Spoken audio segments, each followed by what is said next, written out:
சுத்துமாத்து சுமந்திரனையும் சிறுவன் சாணக்கியனையும் விடுங்க. அவர்கள் காணாமல் போயிடுவார்கள். அவர்களை எல்லாம் பொருள் என்று நினைத்து நீங்கள் இங்கே கவலைப்பட வேண்டாம். தேசத்தையே ஒளிரச் செய்ய இயலும் ஸ்ரீலங்கா. பாராளுமன்றத்தில் சத்தம் போடுவதும் பின்னர் பாராளுமன்ற அறைகளுக்குள் போய் அவர்களுடன் கூத்தாடுவதும் எங்களுக்கு தெரியாத விடயமாக இருக்க முடியாது. பாராளுமன்றத்திலே ஒரு அமைச்சர் சாணக்கியன் மீது குற்றம் சாட்ட முற்பட்ட வேளை சாணக்கியன் இடத்தை விட்டு ஓடுறார். அதை நீங்க டிவியில கண்டறீங்க. என்ன சொல்றாரு?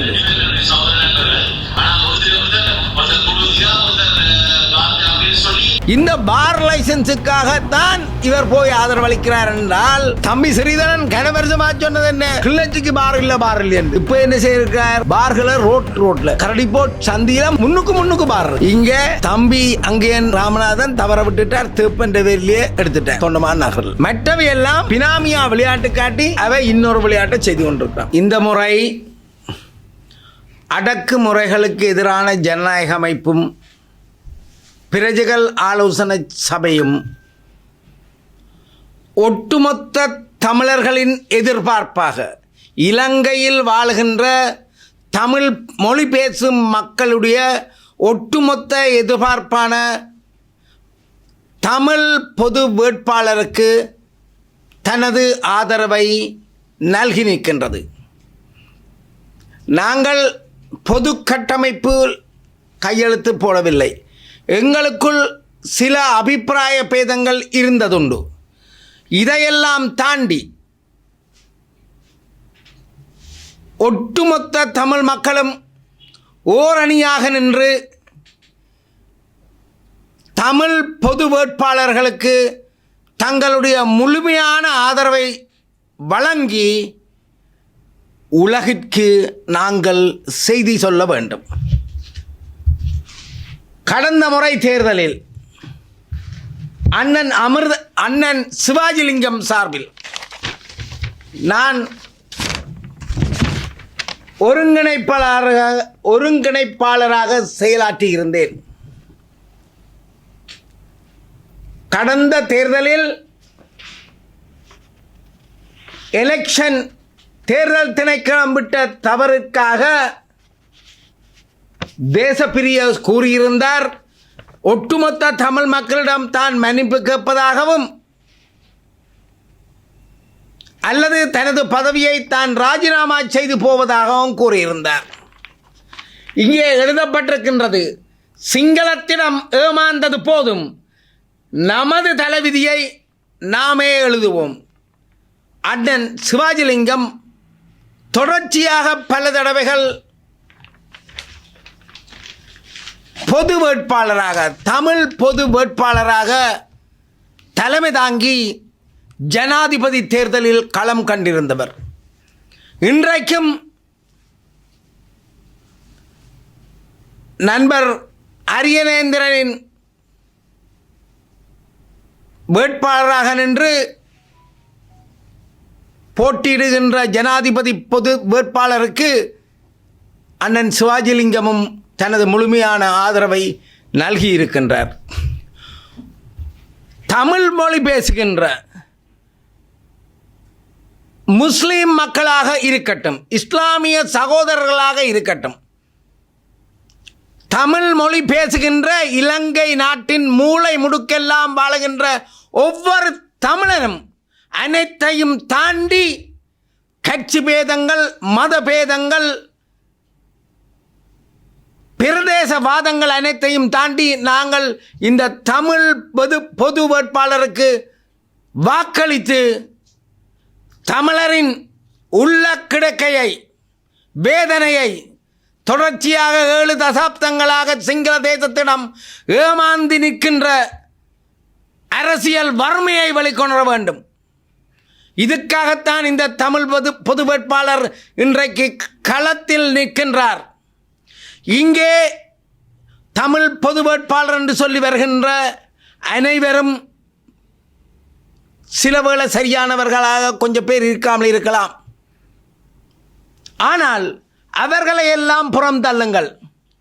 அவர்கள் தங்களுடைய அஜெண்டாவுக்காக அடுத்த பொது தேர்தலை கண்ணில் வைத்துக்கொண்டு இங்கே களமாட வந்திருக்கலாம். அதை பற்றியெல்லாம் மறந்து விடுங்கள். வருங்காலத்தில் 18 வயது நிரம்பிய முகந்தெரியாத இளைஞன் எப்படி அர்ஜுனாவென்ற ஒரு மருத்துவர் வந்து உங்களுக்கு அந்த சாவகச்சேரி பேஸ் ஹாஸ்பிட்டலில் நடந்த அநியாயத்தை அங்கே சாவகச்சேரி இளைஞர்களின் ஆதரவோடு வெளிக்கொணர்ந்து அந்த உண்மையை உரக்க கூறினாரோ, அதே அர்ஜுனாவுக்கு மன்னாரில் ஒரு பிரச்சனையை ஏற்படுத்தி துன்பம் என்ற சந்தர்ப்பத்தில் அந்த சாவகச்சேரி இளைஞர் கூட்டத்தோட இந்த தம்பி அங்கே களமாடினானோ, அதே மாதிரி அனைத்து தமிழ் தேசிய மக்களின் துன்பங்கள், துயரங்கள், வேதனைகள், உண்மைகளை வெளிக்கொணர்வதற்கு நாங்கள் அடக்குமுறைக்கு எதிரான ஜனநாயக அமைப்பின் சார்பில் முன்னிற்போம். பொது வேட்பாளருக்கு ஆதரவளிக்கின்ற எல்லாரும் ஆதரவளிக்கணும் என்று சொல்லியிருந்தோம். சுத்துமாத்து சுமந்திரனையும் சிறுவன் சாணக்கியனையும் விடுங்க, அவர்கள் காணாமல் போயிடுவார்கள்.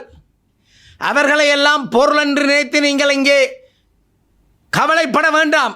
2015ஆம் ஆண்டு தமிழ் தேசிய கூட்டமைப்பாளர் கக்கூஸ் கூட கட்டித்தர முடியாது கதை பேசி வந்தவன் தான் சிறுவன் சாணக்கியன்.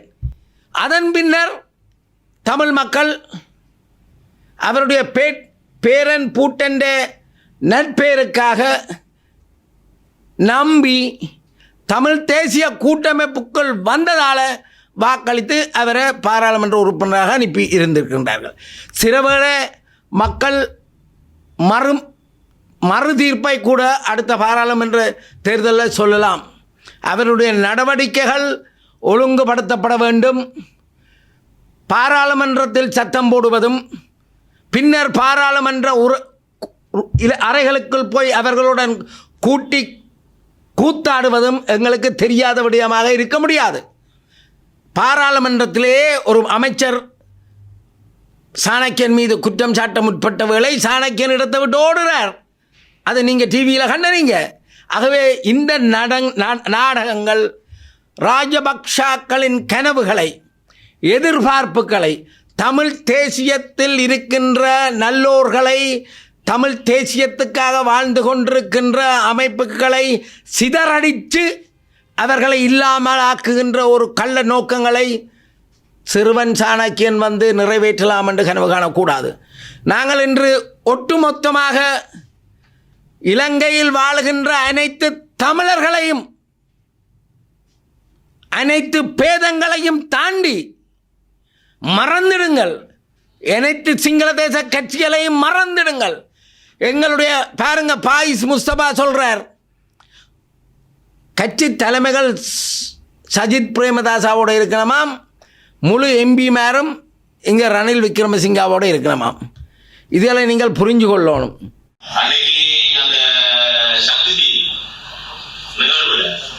இங்க பாருங்க என்ன சொல்றாரு.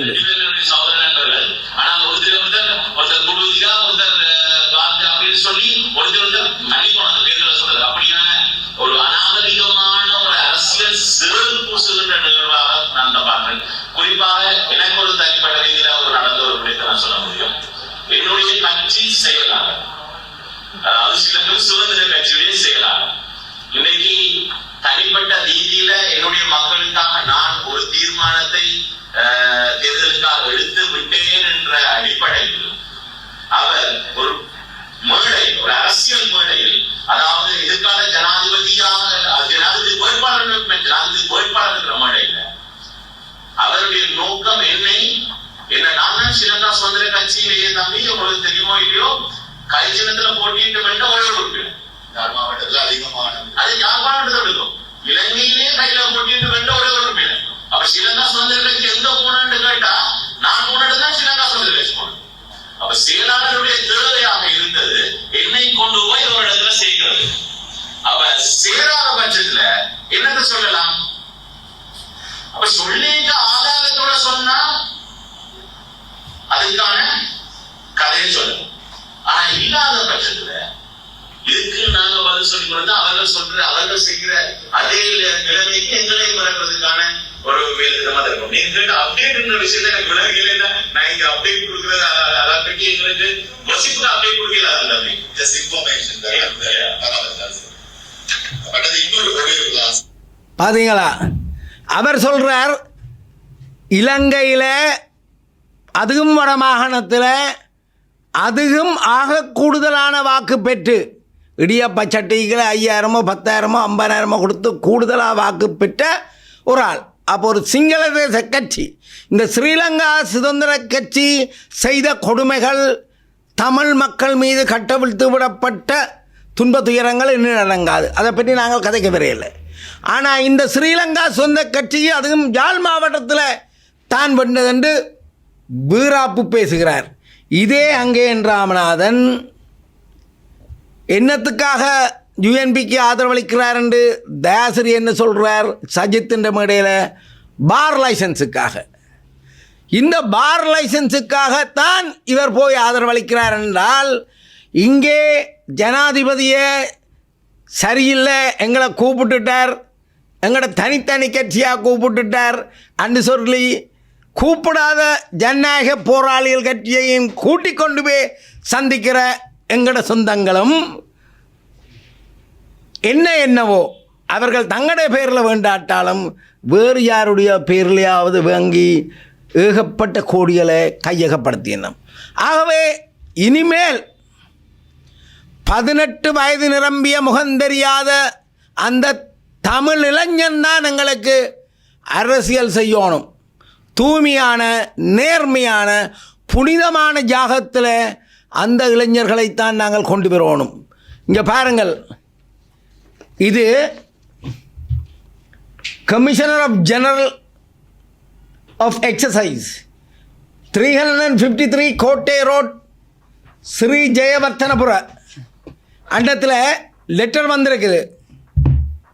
அதில் போட்டிருக்குது FL04 liquor licence number 159 Thondaman Nagar Kilinochchi. யாருக்கு வந்திருக்கு? சதாசிவம் ராமநாதன், ரஸ்போஸ் பிரைவேட் லிமிடெட்.